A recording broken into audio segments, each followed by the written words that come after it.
Selamat pagi saudaraku, semoga semua dalam keadaan sehat. Seperti kita ketahui, bulan Agustus adalah bulan kemerdekaan bagi bangsa Indonesia.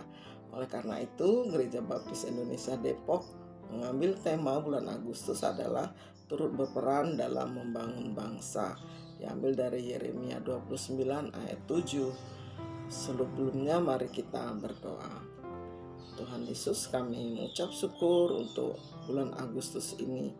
Terima kasih Tuhan, Kau sudah memberi kami sebuah negara yang makmur, berkeadilan, dan dipimpin oleh orang-orang pilihan Tuhan.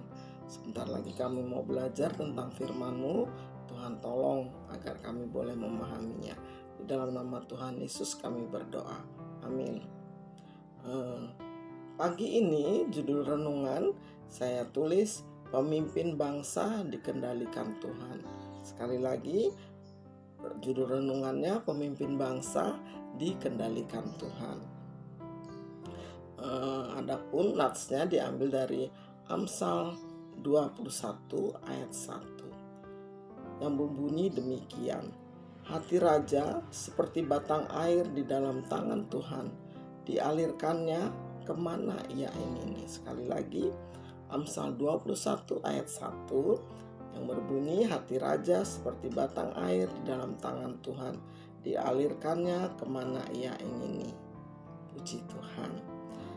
Seperti kita ketahui, waktu SD kita diajari bahwasanya syarat untuk berdirinya sebuah negara yaitu adanya rakyat, adanya wilayah, dan adanya pemimpin.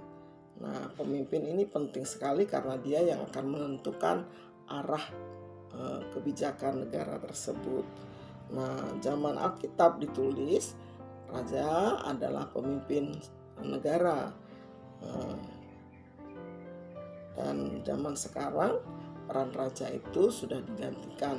Walaupun masih ada kerajaan, tapi peran raja itu di banyak negara digantikan oleh presiden, perdana menteri, para pemimpin-pemimpin di skala nasional, pun di daerah, dan juga para pengambil kebijakan-kebijakan lain itu kita maksudkan sebagai raja di dalam lingkup yang menentukan kebijakan bagi kesejahteraan masyarakat banyak.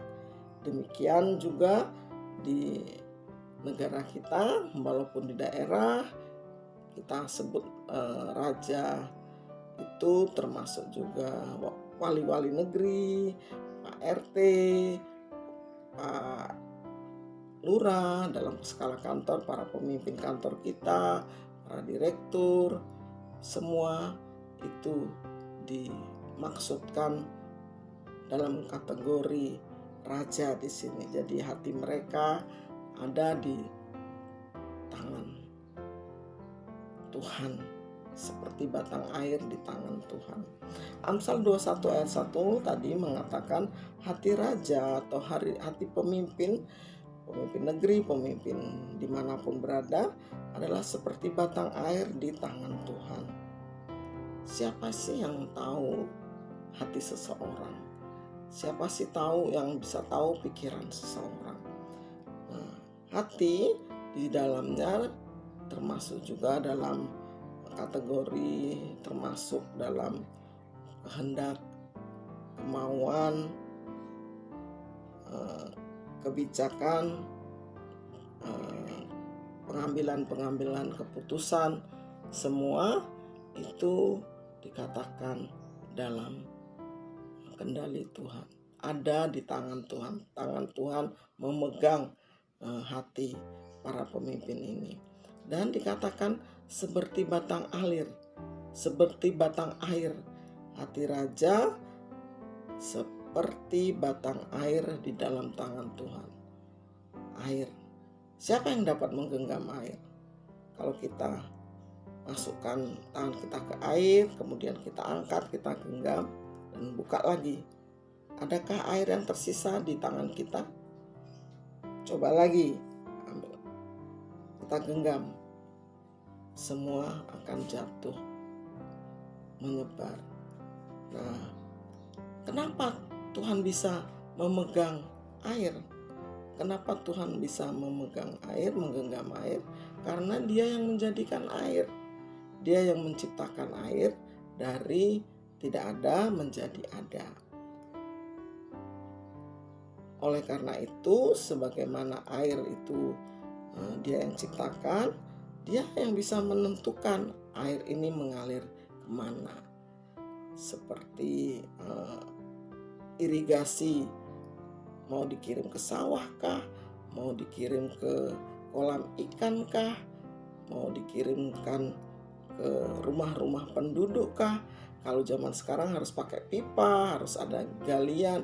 Tapi kalau Tuhan, hati pemimpin itu Dia yang menentukan, dan aliran batang air itu, aliran air itu Dia yang menentukan mau mengalir ke sana, ke utara, ke selatan, ke barat. Semua Tuhan yang menentukan.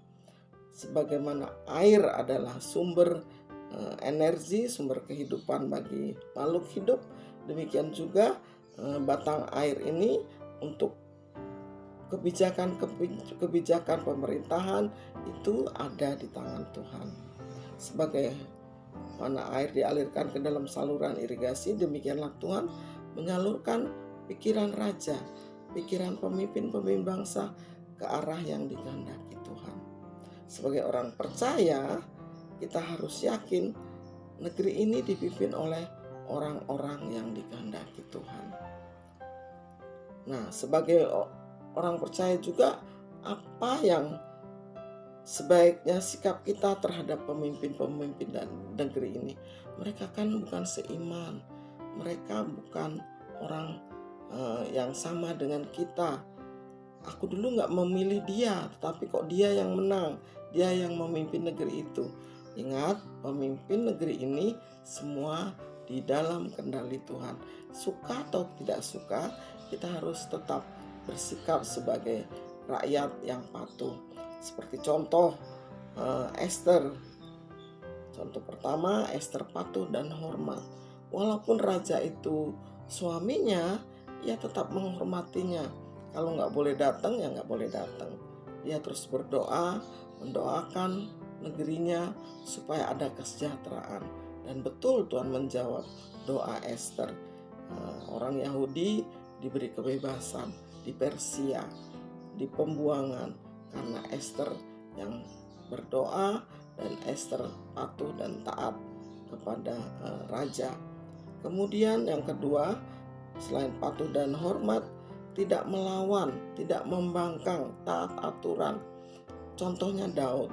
Daud walaupun dia dicari-cari oleh Raja Saul, hendak dibunuh, dan ada kesempatan Daud untuk melawan, bahkan membalas, membunuh Raja Saul.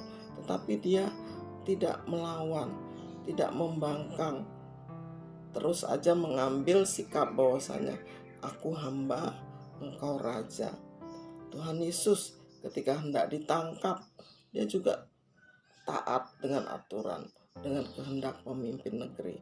Walaupun dia bisa melawan, dia berkuasa untuk melawan, tidak mau ditangkap karena dia tidak bersalah, tetapi dia patuh dan taat kepada ketentuan pemerintah, juga pada kehendak Allah yang dia harus mati di kayu salib. Tidak melawan dan tidak membangkang juga Paulus ketika dia di penjara, terjadi gempa dan penjara itu roboh, dia tidak lari, padahal ada kesempatan dia untuk bebas dari penjara itu, tapi dia tidak lari dan menyerahkan diri kepada pemimpin kepala penjara, dan ia pun menyelesaikan permasalahannya dengan kepala penjara itu. Dan sikap yang ketiga, selain patuh dan hormat, kemudian tidak membangkang dan melawan, yang ketiga adalah mendoakan. Tadi kita lihat Ester meminta segenap bangsanya mendoakan dan berpuasa untuk kebijaksanaan raja ketika dia ingin raja mengambil keputusan yang tepat dia mengajak bangsanya untuk berdoa. Kita mendoakan pemimpin kita. Daniel, Sadrak, Mesak, dan Abednego, walaupun dia bukan tinggal di negerinya, tapi dia mendoakan negeri yang dia dibuang ini. 3 kali sehari dikatakan oleh firman. 3 kali sehari dia berdoa untuk negerinya, untuk asalnya, untuk pemimpin-pemimpinnya. Jadi sikap kita selain patuh dan taat, kita tidak membangkang, hormat, dan mendoakan para pemimpin ini. Hati raja, hati pemimpin bangsa, hati raja dan hati pemimpin bangsa seperti batang air di tangan Tuhan. Firman Tuhan 21 ayat 1 tadi, Amsal 21 ayat 1. Hati raja, hati pemimpin bangsa ini seperti batang air di tangan Tuhan. Pemimpin di negeri ini, di daerah tempat tinggal kita, pemimpin di kantor, hatinya ada di tangan Tuhan. Kita meyakini hati mereka ada di tangan Tuhan. Kalau kita merasakan ada keputusan-keputusan yang tidak nyaman, membuat kita tidak nyaman, kita doakan. Walaupun kita tidak suka membayar pajak, tapi itu aturannya, kita harus taat dan hormat membayarnya. Membangun hubungan baik dengan raja. Hati raja seperti batang air, saluran air di dalam tangan Tuhan, di dalam genggaman Tuhan, dan Tuhan mengalirkannya ke arah yang Tuhan inginkan. Bukan pemerintah inginkan, bukan presiden inginkan, tetapi firman Tuhan berkata yang Tuhan inginkan. Keputusannya ada di tangan Tuhan. Mari jangan jemu-jemu mendoakan para pemimpin negeri. Karena janji Tuhan dalam Roma 13 ayat 4a, Roma 13 ayat 4a berbunyi, karena pemerintah adalah hamba Allah untuk kebaikan. Sekali lagi, janji Tuhan dalam Roma 13 ayat 4a, karena pemerintah adalah hamba Allah untuk kebaikan. Puji Tuhan. Tuhan Yesus memberkati.